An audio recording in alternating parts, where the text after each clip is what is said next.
how's it going? This is gonna be a pretty quick video. I just finally found a name that works for me. I want to reintroduce myself. Hi, my name is Maya Pimentel, I'm 24, I'm trans. My pronouns are she, her. I like to make videos and think about the world. Welcome to my YouTube channel. I think names are really important. I think words have a lot of meaning. A word queer, used to mean something really negative, but now it's kind of been reclaimed, as well as the word gay. And for me, names are really important. So why did I pick Maya? I picked it because, well, a lot of things, but I think the most special one is that's the name my mom would have picked had I been assigned female at birth. What's really special to me is that it means ancestors in Nahuatl, the language of the Mayan people. My ancestors circle like nature, and harkening back to my ancestors, I'm a lot more connected to my Peruvian roots, so I like this name that connects me back to Mesoamerica. The name Maya has a lot of meanings. It means illusion in Sanskrit. It also refers to a warrior goddess, a Hindi warrior goddess. In Hebrew, it means water. I just really like this name. I think it's really beautiful. It feels right.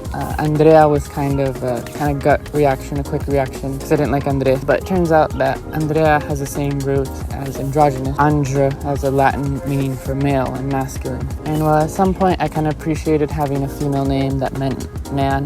More recently I've been really embracing my femininity. I'm a trans girl. I want a name that reflects that.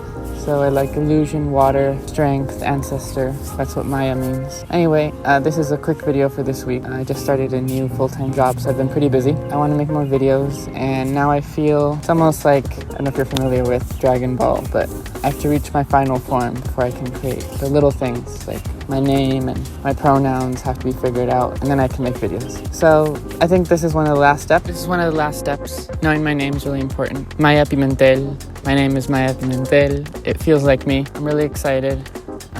Happy Pride again. I'm excited to go to Pride. Gonna go to Pride this year for the first time. My name is Maya, and thanks so much for watching.